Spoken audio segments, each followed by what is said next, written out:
Greeting students, welcome back to our YouTube channel Nageen best digital learning. आज की इस video में हम डिस्कस करेंगे मैग्नेटिक फील्ड लाइंस की कुछ इंपॉर्टेंट प्रॉपर्टीज के बारे में। इससे पहले वाली वीडियो में हमने डिस्कशन किया था कि मैग्नेटिक फील्ड क्या होती है।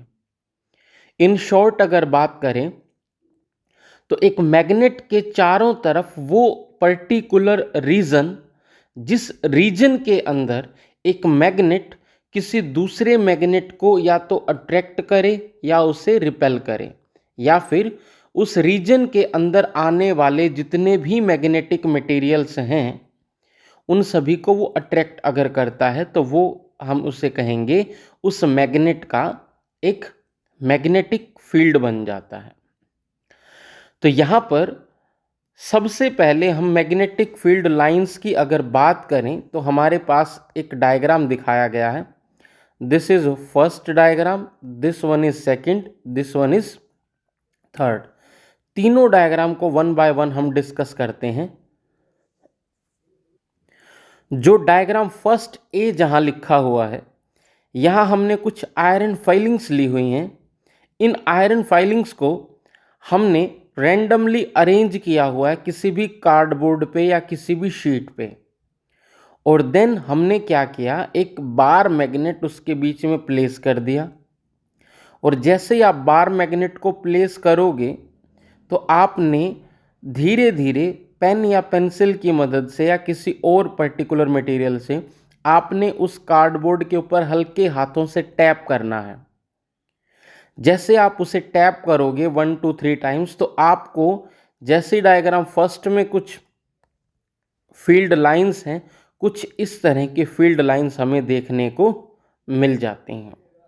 बोर्ड के अंदर भी ये क्वेश्चन काफ़ी बार पूछा गया है कि किस एक्सपेरिमेंट से आप मैग्नेटिक फील्ड लाइंस को विजुअलाइज कर सकते हो। वैसे बच्चों, मैग्नेट के चारों तरफ ये मैग्नेटिक फील्ड लाइन हमें देखने को नहीं मिलती हैं, लेकिन आयरन फिलिंग्स की मदद से हम इन मैग्नेटिक फील्ड लाइंस को इमेजिन कर सकते हैं, देख सकते हैं। साथ ही सेकंड जो डायग्राम हमें दिखाया गया है, इस डायग्राम के अंदर एक बार मैग्नेट है। इस बार मैग्नेट को आप एक पेज पे रखो, और जब आप इसे एक पेज पे रखोगे आपके पास एक पेंसिल और एक मैग्नेटिक कंपास नीडल होनी चाहिए। जैसे जैसे आप इसे मैग्नेट के पास रखोगे तो आप देखो नॉर्थ पोल से यहाँ पे रखा, यहाँ से ये जो फील्ड लाइंस है इस मैग्नेटिक कंपास की डायरेक्शन कुछ इस तरह से शो करती जा रही है।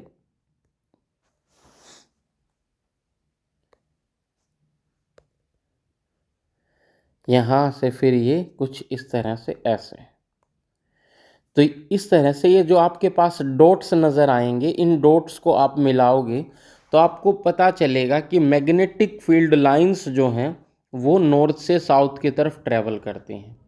एक मैग्नेट के दो पोल होते हैं, one is north one is south. तो मैग्नेटिक फील्ड लाइन जो है वो नॉर्थ से साउथ की तरफ ट्रैवल करने वाली है। अब यहाँ थर्ड जो डायग्राम आपको दिखाया गया है, ये हम अपने स्टडी पर्पस के लिए इस्तेमाल करते हैं, और इस डायग्राम का नाम है magnetic field lines due to a rectangular bar magnet. तो अगर आप इस डायग्राम को ध्यान से देखें तो यहाँ पर दिखाया गया है नॉर्थ पोल, यहाँ पर दिखाया गया है साउथ पोल। ऐसे ही फर्स्ट डायग्राम में देखिए, ये नॉर्थ पोल है और यहाँ पर ये साउथ पोल है। अगर दोनों ही जगह की आप बात करें तो यहाँ जहाँ नॉर्थ और साउथ पोल्स हैं, यहाँ मैग्नेटिक फील्ड लाइंस का एक जमावड़ा इकट्ठा हो रखा है। यहाँ मैग्नेटिक फील्ड लाइंस काफ़ी अमाउंट में एक साथ देखने को मिल जाएंगी, और अगर मैग्नेट के बाहर और अंदर देखो, नॉर्थ से मैग्नेटिक फील्ड लाइन स्टार्ट हो रही हैं और ये साउथ पर जाकर एंड कर रही हैं।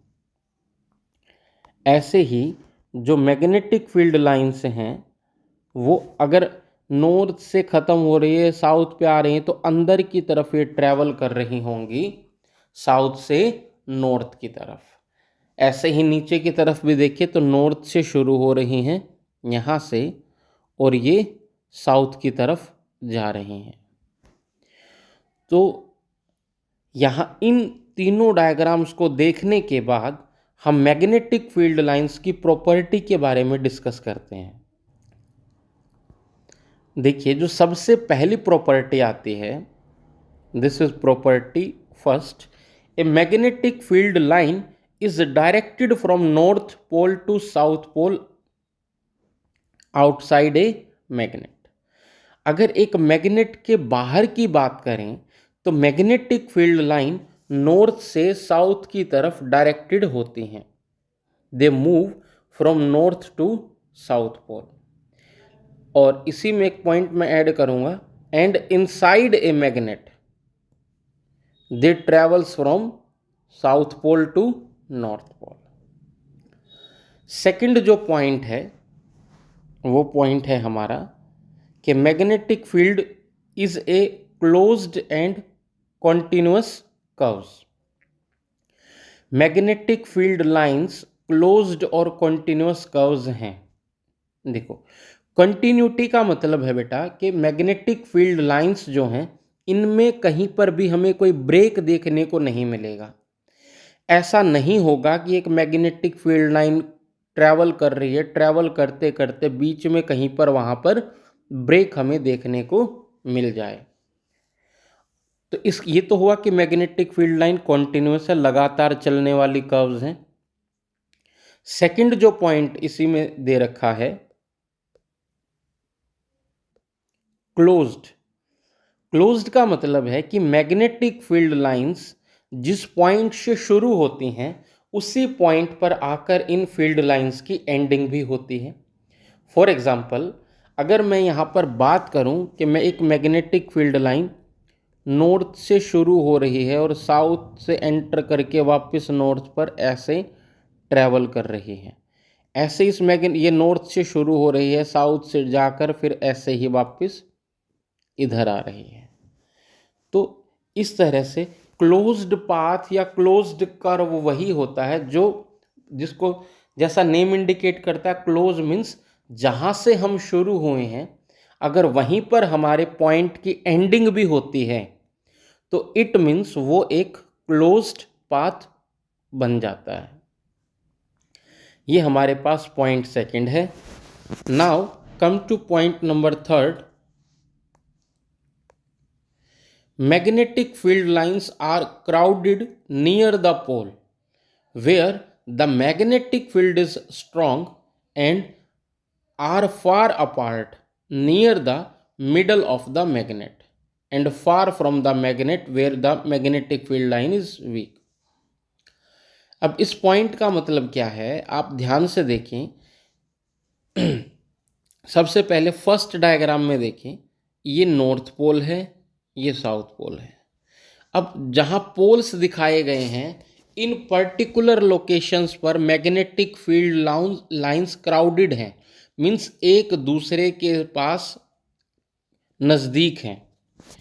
और जहाँ मैग्नेटिक फील्ड लाइंस एक दूसरे के नज़दीक होंगी इसका मतलब उस पर्टिकुलर पॉइंट पर जो मैग्नेटिक फील्ड है वो कैसी रहने वाली है, ज़्यादा रहने वाली है एज कंपैरिजन टू अदर।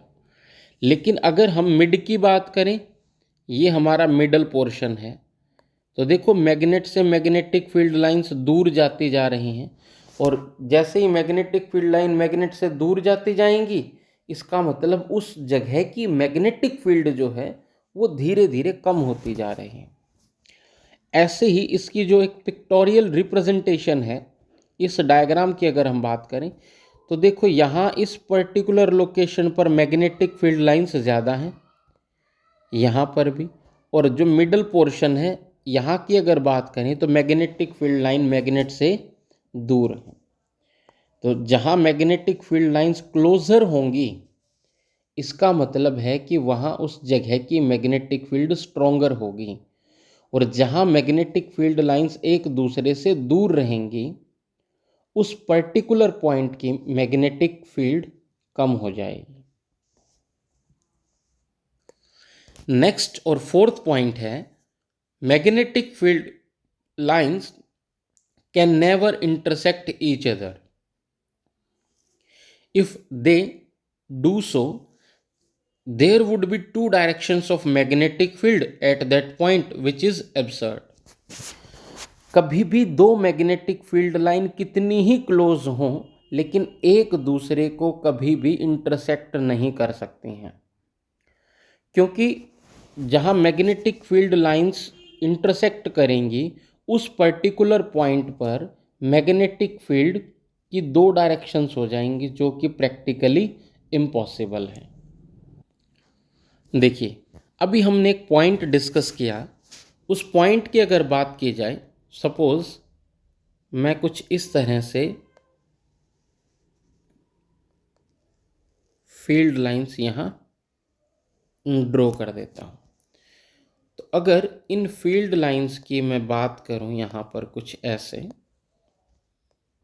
इस जगह पे, तो मैंने एक पॉइंट यहाँ दिखाया और एक पॉइंट मैंने यहाँ दिखाया। Suppose this is point B and this is point ए।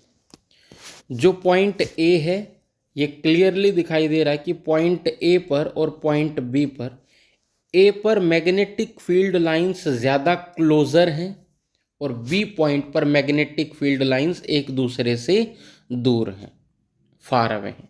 तो ए की मैग्नेटिक फील्ड स्ट्रोंगर होने वाली है as comparison to a point B. एक तो ये पॉइंट हमारे पास हुआ। सेकंड पॉइंट की अगर हम बात करें तो मैग्नेटिक फील्ड लाइंस, सपोज हमारे पास एक बार मैग्नेट मैंने ड्रॉ किया, this is north pole, this is south pole. ये मैग्नेटिक फील्ड लाइन कुछ इस तरह से ट्रैवल कर रही हैं यहाँ पर, ऐसे मैंने बना दिया इसे। साउथ से एंटर करेंगी और नॉर्थ से मैग्नेटिक फील्ड लाइंस लीव करेंगे। तो किसी भी पॉइंट पर अगर सपोज यहाँ हमसे ये कहा जाता है इस पॉइंट पर कि आप इस पॉइंट पर मैग्नेटिक फील्ड की डायरेक्शन बताओ, तो हम सिंपली एक टेंजेंट ड्रॉ करेंगे वहाँ पर। The tangent drawn on a magnetic field line at any point will give the direction of magnetic field at that point. अगर मैग्नेटिक फील्ड की जो कर्व है, सपोज हमारे पास जो एक ये मेरे पास एक मैग्नेटिक फील्ड की कर्व है और मैग्नेटिक फील्ड लाइन इस ट्रैवल कर रही है यहाँ पे, तो इसके किसी भी पॉइंट पर जब आप एक टेंजेंट ड्रॉ कर दोगे तो वो ड्रॉ की गई टेंजेंट हमें उस पर्टिकुलर पॉइंट की डायरेक्शन के बारे में बताएगी, उस पर्टिकुलर पॉइंट पर मैग्नेटिक फील्ड की डायरेक्शन के बारे में बताएगी। ठीक है, तो अब हमारा पॉइंट था कि दो मैग्नेटिक फील्ड लाइंस कभी भी एक दूसरे को इंटरसेक्ट नहीं कर सकती। तो उसका रीज़न समझते हैं। सपोज ये हमारे पास फर्स्ट लाइन है और ये हमारे पास सेकंड लाइन है।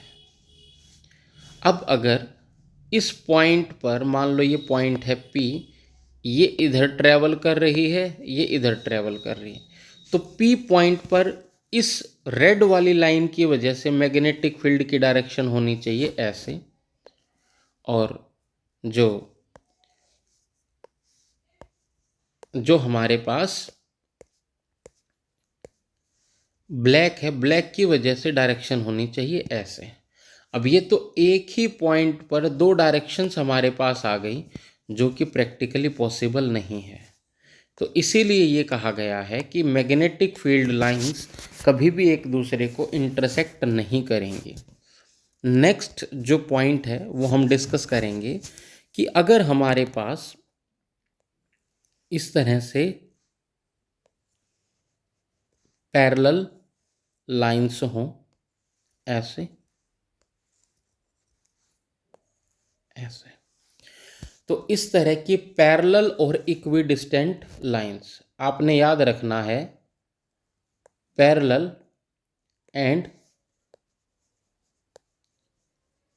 Equi distant lines. अब ऐसी लाइंस को हम क्या कहते हैं कि इस पर्टिकुलर रीजन में, चाहे एक पॉइंट आप यहाँ ले ए, चाहे यहाँ ले बी, चाहे यहाँ ले सी, यहाँ ले डी, हर पॉइंट पर मैग्नेटिक फील्ड का जो मैग्नीट्यूड रहने वाला है दैट विल बी सेम। क्योंकि ऐसी जगह पर हम कहेंगे कि मैग्नेटिक फील्ड लाइंस जो हैं वो एक दूसरे के पैरेलल हैं, तो पैरेलल और इक्विडिस्टेंट मैग्नेटिक फील्ड लाइन बताती हैं कि इस जगह पर यूनिफॉर्म मैग्नेटिक फील्ड है। यूनिफॉर्म मैग्नेटिक फील्ड बताती हैं पैरेलल और इक्विडिस्टेंट लाइंस। तो देखिए, बहुत बार ये जो पॉइंट 5 है, इससे आपको सैम्पल पेपर और बुक के अंदर ये क्वेश्चन बहुत बार मिल जाएगा। In case the field lines are parallel and equidistant, these represent a uniform magnetic field. जो पैरेलल और इक्विडिस्टेंट लाइन है वो यूनिफॉर्म मैग्नेटिक फील्ड के बारे में बताती हैं। और अर्थ की मैग्नेटिक फील्ड लाइंस को अगर एक पर्टिकुलर रीजन के लिए बात करें, वैसे अर्थ का जो स्पेस है वो बहुत बड़ा है, लेकिन अगर हम किसी छोटे रीजन के अंदर बात करें, छोटी सी जगह के लिए, तो उस पर्टिकुलर जगह में हम कह सकते हैं कि अर्थ की मैग्नेटिक फील्ड लाइंस यूनिफॉर्म है, अर्थ की मैग्नेटिक फील्ड यूनिफॉर्म रहने वाली। उसके बाद एक इम्पोर्टेंट टर्म हमें समझनी है। एक साइंटिस्ट हुए जिनका नाम था ओरेस्टेड,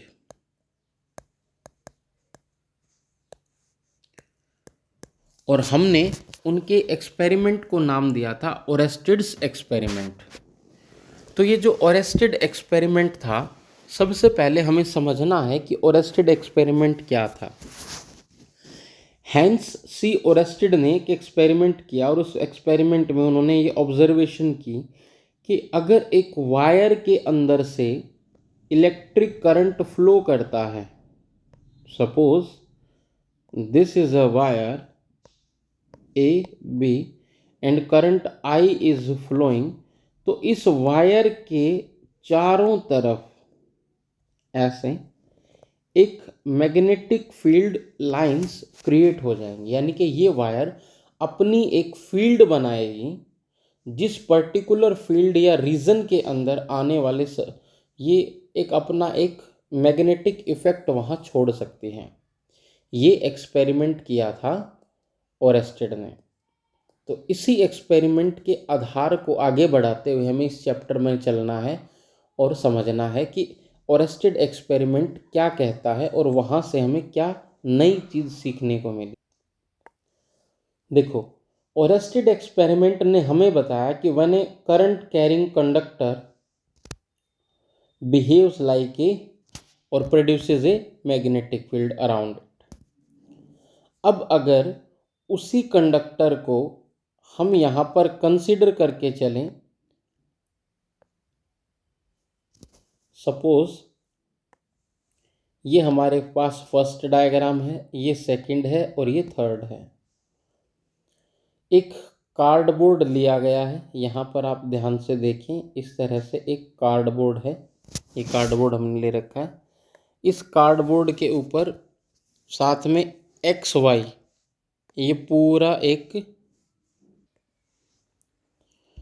सामने आपको डायग्राम दिखाई दे रहा है। इस डायग्राम के अंदर आपके पास एक बैटरी लगी हुई है, एक की है, एक एमीटर है और एक्स वाई हमारे पास एक कंडक्टर है, जिसमें कि फर्स्ट केस में हमारे पास करंट फ्लो कर रहा है वाई टू एक्स डायरेक्शन में। तो अगर ये वाई टू एक्स डायरेक्शन की हम बात करें, तो वाई टू एक्स अगर आप अपनी स्क्रीन पर देखेंगे तो आपको ये दिखाई देगा कि करंट जो है वो अपवर्ड डायरेक्शन में फ्लो कर रहा है, ये या वर्टिकल अपवर्ड डायरेक्शन में फ्लो कर रहा है। ये हमारा मेन थीम रहने वाला है कि करंट अपवर्ड फ्लो कर रहा है या डाउनवर्ड फ्लो कर रहा है कंडक्टर में। तो y2x वर्टिकली अपवर्ड हो गया। और तो इस वक्त इस कंडक्टर के आसपास हमने एक कार्डबोर्ड लगाया है। इस कार्डबोर्ड में यहाँ पर आप अगर ध्यान से देखो, ये कार्डबोर्ड है हमारे पास ऐसे।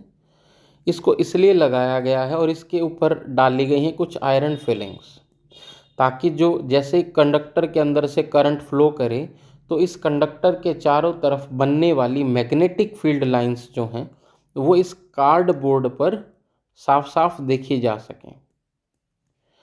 तो सेकंड डायग्राम आप देखो इधर, इस डायग्राम में इसी को आगे फर्दर दिखाया गया कि करंट अपवर्ड जा रहा है तो मैग्नेटिक फील्ड लाइंस का पैटर्न कैसे अरेंज हो रहा है। हमें इस कंडक्टर के चारों तरफ ये जो पार्ट है, ये जो विजिबल पार्ट है, ये हमारा है कि सर्कुलर मैग्नेटिक फील्ड लाइंस हमें देखने को मिल रही हैं। दूसरा, सर्कुलर होने के साथ साथ जब भी हम सर्कल या लूप की बात करते हैं तो हमारे पास दो ही तरह की डायरेक्शन हो सकती हैं, या तो क्लॉकवाइज या फिर एंटी क्लॉकवाइज। तो यहाँ पर जब करंट अपवर्ड है, वर्टिकल अपवर्ड है, तो मैग्नेटिक फील्ड लाइंस आपको एंटी क्लॉकवाइज देखने को मिलेंगी। अब ऐसा किस वजह से हुआ वो भी हम समझाएंगे। इसके बाद जो नेक्स्ट डायग्राम आपको दिखाई दे रहा है, वहाँ हमने इस पूरे सेटअप में केवल बैटरी को रिवर्स किया है। बैटरी को रिवर्स करने से अब की बार कंडक्टर के अंदर करंट फ्लो करेगा x से y। यानी कि अगर हम कंडक्टर के अंदर करंट की डायरेक्शन को रिवर्स कर दें तो क्या होगा। ऐसा करने से आप ध्यान से देखो, जो हमारे पास यहाँ मैग्नेटिक फील्ड लाइंस हैं, ये इनकी डायरेक्शन भी रिवर्स हो गई है। पहले जब करंट वर्टिकल अपवर्ड फ्लो करता था तो उस केस के अंदर जो मैग्नेटिक फील्ड लाइंस बनती थी वो सर्कुलर बनती थी, और सर्कुलर बनने के साथ साथ एंटी क्लॉकवाइज बनती थी। लेकिन अब की बार जब हमने करंट की डायरेक्शन को रिवर्स कर दिया और उसे वर्टिकली डाउनवर्ड किया, तो ऐसा करने से हमारे पास मैग्नेटिक फील्ड लाइंस की जो डायरेक्शन है वो सर्कुलर होने के साथ साथ वो क्लॉकवाइज बने। यानी कि यहाँ से एक इम्पोर्टेंट प्रॉपर्टी निकल कर सामने आती है। वो प्रॉपर्टी क्या कहती है कि if we reverse the direction of current, the magnetic field lines direction is also reversed. अगर हम करंट की डायरेक्शन को रिवर्स कर देते हैं तो मैग्नेटिक फील्ड लाइंस जो हैं उनकी डायरेक्शन भी रिवर्स हो जाती हैं।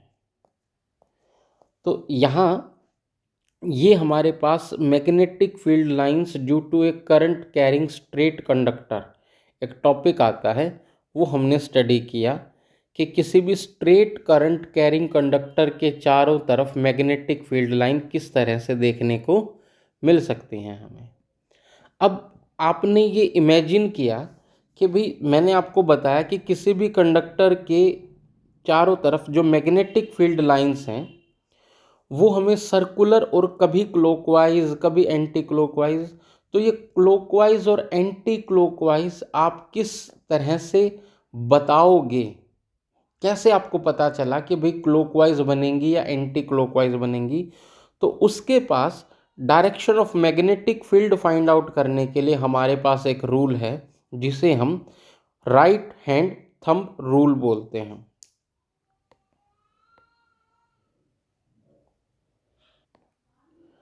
जैसे आपको डायग्राम के अंदर दिखाया गया है, आपने अब जो भी स्ट्रेट करंट कैरिंग कंडक्टर है उस स्ट्रेट करंट कैरिंग कंडक्टर के पास अपने राइट हैंड को लेकर जाना है।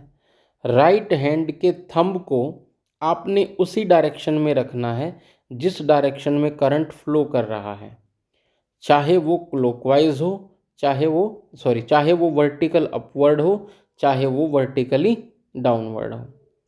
अब ऐसा करने के बाद आपने अपने राइट हैंड की फिंगर्स को कर्ल करना है। तो जब आप अपने राइट हैंड के फिंगर्स को कर्ल करोगे कुछ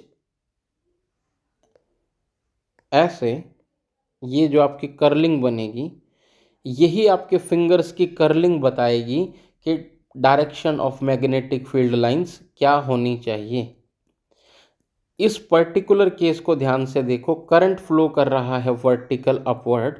आप अपने राइट हैंड के थंब को आपने रखा कंडक्ट जिस डायरेक्शन में करंट फ्लो कर रहा है उसमें, और फिंगर्स को आपने जब कर्ल किया तो कर्ल करने के बाद आप यहाँ ध्यान से देखोगे जो मैग्नेटिक फील्ड लाइंस हैं इनकी डायरेक्शन हमारे पास आती है एंटी क्लॉकवाइज, क्योंकि आपके जो फिंगर्स हैं उनकी कर्लिंग भी किस अकॉर्डिंगली है, एंटी क्लॉकवाइज। ये देखो यहाँ पर दिखाया गया है कि करंट हमारा अपवर्ड है और फिंगर की कर्लिंग हमारी एंटी क्लॉकवाइज हो रही है। तो इस अकॉर्डिंगली हम मैग्नेटिक फील्ड लाइंस की डायरेक्शंस को किसी भी स्ट्रेट करंट कैरिंग कंडक्टर के अराउंड मैग्नेटिक फील्ड लाइंस कैसी बनेंगी, सर्कुलर बनेंगी। लेकिन डायरेक्शन क्या होने वाली है, डायरेक्शन होगी एंटी क्लॉकवाइज अगर करंट वर्टिकल अपवर्ड है तो, और डायरेक्शन होगी क्लॉकवाइज अगर करंट वहाँ पर वर्टिकली डाउनवर्ड फ्लो कर रहा है तो देखिए, imagine the straight conductor in your right hand such that the thumb points in the direction of current. The direction of curling of fingers of the right hand gives the direction of magnetic field lines. The same statement is here as I told you. अब यहाँ पर आता magnitude of magnetic field. अब magnetic field को हम B से denote करते हैं, और मैग्नेटिक फील्ड का जो मैग्नीट्यूड यहाँ पर है वो किन किन चीज़ों पर डिपेंड करने वाला है। एक तो है करंट, और दूसरा है कि हम कंडक्टर से कितना दूर या कितना पास हैं। अब देखो, जैसे मान लीजिए हमारे पास ये एक स्ट्रेट करंट कैरिंग कंडक्टर है, और इस कंडक्टर के अंदर से करंट फ्लो करने वाला है यहाँ पर I। ये हमारे पास I करंट यहाँ से फ्लो कर रहा है। अब यहाँ पर एक पॉइंट मैंने दिखाया, पॉइंट P, और एक पॉइंट मैंने दिखाया यहाँ पर पॉइंट Q। P पॉइंट और Q पॉइंट। P पॉइंट अपने एक्सिस से R1 डिस्टेंस की दूरी पे है, Q पॉइंट अपने एक्सिस से R2 डिस्टेंस की दूरी पे है। अब जितना हम वायर से दूर जाते जाएंगे, हमें पता है magnetic field is inversely proportional to R। जितना डिस्टेंस बढ़ता जाएगा उतनी मैग्नेटिक फील्ड कम होती जाएगी। तो यहाँ से क्लियरली हम देख सकते हैं magnetic field at Q is less than magnetic field at P। अगर करंट का मैग्नीट्यूड सेम रहेगा तो दोनों ही पॉइंट्स में से किस पॉइंट पर मैग्नेटिक फील्ड ज़्यादा होगी और किस पॉइंट पर मैग्नेटिक फील्ड कम होगी, ये हम इस अकॉर्डिंगली बता सकते हैं कि जैसे जैसे डिस्टेंस बढ़ेगा वैसे वैसे ये चीज़ होने वाली है।